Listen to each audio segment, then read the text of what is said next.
You figure it out. Listen, I know he hates Koreans, but bloody hell, that's taking it a bit far, isn't it? Jesus. Anyway. Right, what about this then? The problem I feel like when you're talking about G2 is this. Everyone seems as a consensus to agree they're the best. But the flaw, I think, is this, Dom. They're not like without any fucking weaknesses. People are acting like they're like the problem with all G2 lineups that have caps, and let's put Mickey X as well, or the Yankos in the past. People will try and always connect them to the great G2s and act like they're sort of back to that. Like they're not that good, guys. They are really good. Like the key thing for me with G2, I would say their biggest strength is this. One, Caps almost never plays bad. That's fucking enormous right there. But then from that, I think it's a direct consequence. When they do get the big lead in the game, they're easily the best team at closing the game. Like, this is not the team you want to try and come back against. Like, there's a reason why, like, even if they'd have played last split, that SK team was never going to be behind in gold and then beat G2. Like, that just wasn't even on the cards. They needed to be playing a Mad Lions or somebody who might throw a game of core. You might, like, be weak at one point. Like, to me, when G2 plays what they want to, they're really strong. But I still think some of their players, like, it's harder in LEC, but they can still get showed up. They won't always be 3 winning lanes, etc. Yeah, G2, they took a different approach to split.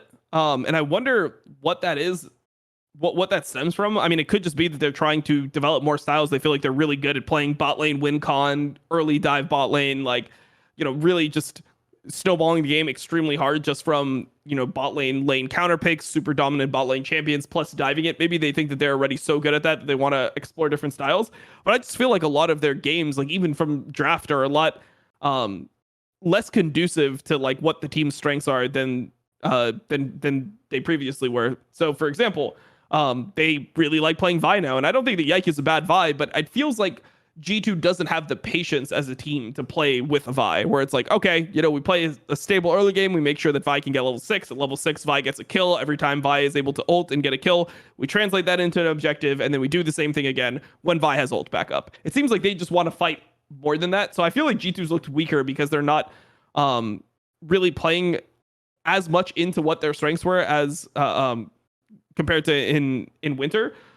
And I'm not really sure why that is. Also, I mean, apparently they're losing more scrims, which they're saying is great. You know, you hear people tried to make it sound good because obviously before they we're learning, smurfed on everyone, lose, improve, and stuff like that. But at some point, I'm like, I wonder if you keep on playing this way for too long, will you lose a bit of like what you did well originally? Because that always happens with teams where you'll try to play a new comp. You'll be like, okay, like we already have mastered all this stuff, so now let's move on. And then you move on, you try to pick up different things. Like, for example, in my era, a bunch of Koreans were playing the submarine Eve comp where you'd have like Eve flanking with like a Shen, right? Like that was the Shen ult on the invisible Eve. That was something that we tried to do for a week. And then we went back, we're like, fuck it, bro. We'll go back to like Phoenix Azir and stuff like that. We're like, wait, we're not pressuring on the right waves anymore. We don't really remember like how to play with an Azir compared to like when you're full diving with Shen to Eve, you're just looking for angles and full diving. Things like this always happen. So obviously I don't think that they're going to get Draven again. But the thing that made G2 so strong is they had the replacement Dravens. It's like, oh, we don't have Draven, but we have the insane flexes. So we have like the Jarvan support with Samira, or we have the Kalista lane, and we're just going to do the same thing again. Or if like we have Mickey X Heimer, we're going to play the same way no matter what Hans is playing. I don't know if they still are going to be able to win games as easily playing that style if they don't start, you know, bringing it back in this best of 3 stage. And then also, I don't even think they need to change the way they play the game. Like, I feel like this team, when you watch them play, their top laner should just be weak side. At this point, with the way BB's been playing, he can play carry champions. Like, he can play Kled if it's a good Kled game. He's a good example of what I was talking about before. Give him whatever pick he wants. He's just going to be weak side, right?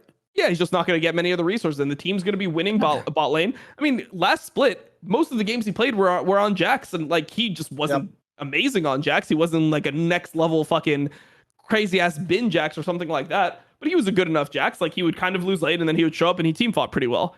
That's what they need from him, and I think that they should really just keep their style strong, because I don't like the new thing that they've been doing. I don't want to see them being like a Talia Vi team. I just don't think that that's the way that this team will succeed internationally. They need to just be the best at what they were doing before. I actually agree, but on a different take. Like, basically, my speculation would be this, Dom. I haven't got any inside info. I haven't asked anyone about this, and I'm not like secretly informed myself with something they told me. This is pure speculation. I get the vibe that because they actually won last split too easily, in air quotes, and especially that story about how they were just beating everyone in scrims, people still forget. They still don't get the punchline of what that image on the whiteboard was. The image wasn't the records in scrims. The joke in scrims is they're beating everyone so much that the whiteboard was every team in the league dodging scrims against G2, because it essentially implied it's just hopeless to play G2 in scrims, and so everyone else sort of low-key gave up in the league. And even bad teams like Astralis were avoiding them, guys. Like, even teams that in theory should never be saying no to a practice magically were cancelling, and that's why they made that whiteboard, to just show like essentially everyone dodges us, we're too good, right? I get the vibe, because Dylan Falco is a veteran coach and he was a part of some of these deep international runs previously that some of the Western teams have had. I get the vibe that they intentionally did try to use this split, like we're talking about, to try different styles, try different picks, like not be one-dimensional. Like, since you've beaten everyone else in the league anyway, maybe you even think it makes scrims better. But I think there's two parts to this. One, I definitely agree with you on that point. It's actually the most misunderstood thing by casual fans. A lot of fans do this thing with players and teams where they think that you're at a static level that you've reached and that you just stay there unless you do something wrong. It's like, you have to think of it like training. You get to that level, but you have to maintain it day by day by day. You have to keep working on the same thing. I always use this example. If that was how it worked, like it was like fucking Dungeons and Dragons, and you have so many points in a skill and it stays there, then Steph Curry would shoot the least 3-pointers because he's the best, right? I guarantee he shoots the most 3-pointers in practice. He puts all his effort into that. That's why he's just unbeatably good at that one skill set. So basically, this always used to happen in my game of CSGO, but there's an analog in League, which is, in League, when fans always say that line on Reddit, like, this is a disgrace. This guy is a professional mid laner and he can't even play. Pick whatever you want. Malphite.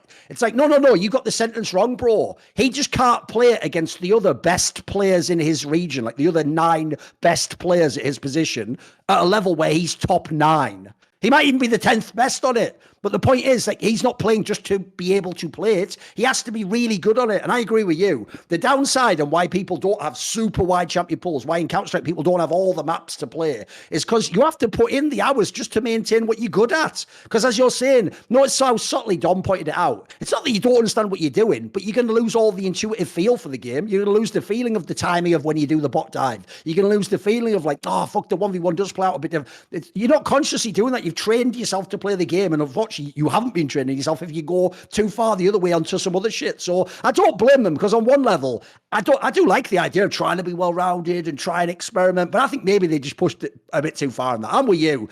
If push comes to shove, there is a very clear way this team can play League of Legends, and if they do it, they will just win this LEC split. They just will. I'm with you. Yeah, and there's another dimension to that, which isn't just that they played bot side and they were playing these carry picks. It's the way that they set up the draft to make it impossible to know where these champs were going. So, I mean, old G2, if you think about 2019 G2, one of their biggest strengths was flex picks. The fact that they had perks who could play all the mid lane champions bot lane. And you also had Caps who could play any 80 carries mid lane. So he could play like a Tristana or something if they picked it and it needed to go there.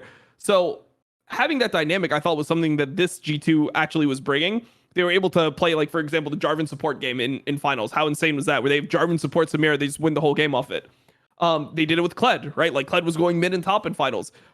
Gragas is another pick where I feel like they could play it in multiple different positions. So there's so much agency in those picks. I feel like that is something that they do well, is they're all super proficient mechanically on most champions. Like, the only person that you'd have a question for that on would be BB, but BB's biggest strength is actually his ability to play a wide range of champions. It's his finesse that sometimes is a little bit off, but in terms of his like proficiency and his ability to pick up champions, he loves playing a lot of champions, just the way that he plays the game. When you watch a Broken Blade stream in solo queue, unless he's really training something specifically, he's going to just play like one game of Riven. Oh, this is a really good Olaf spot. Oh, he's going to play like another game of like a Cassio top or something. He's going to want to play a lot of different champions.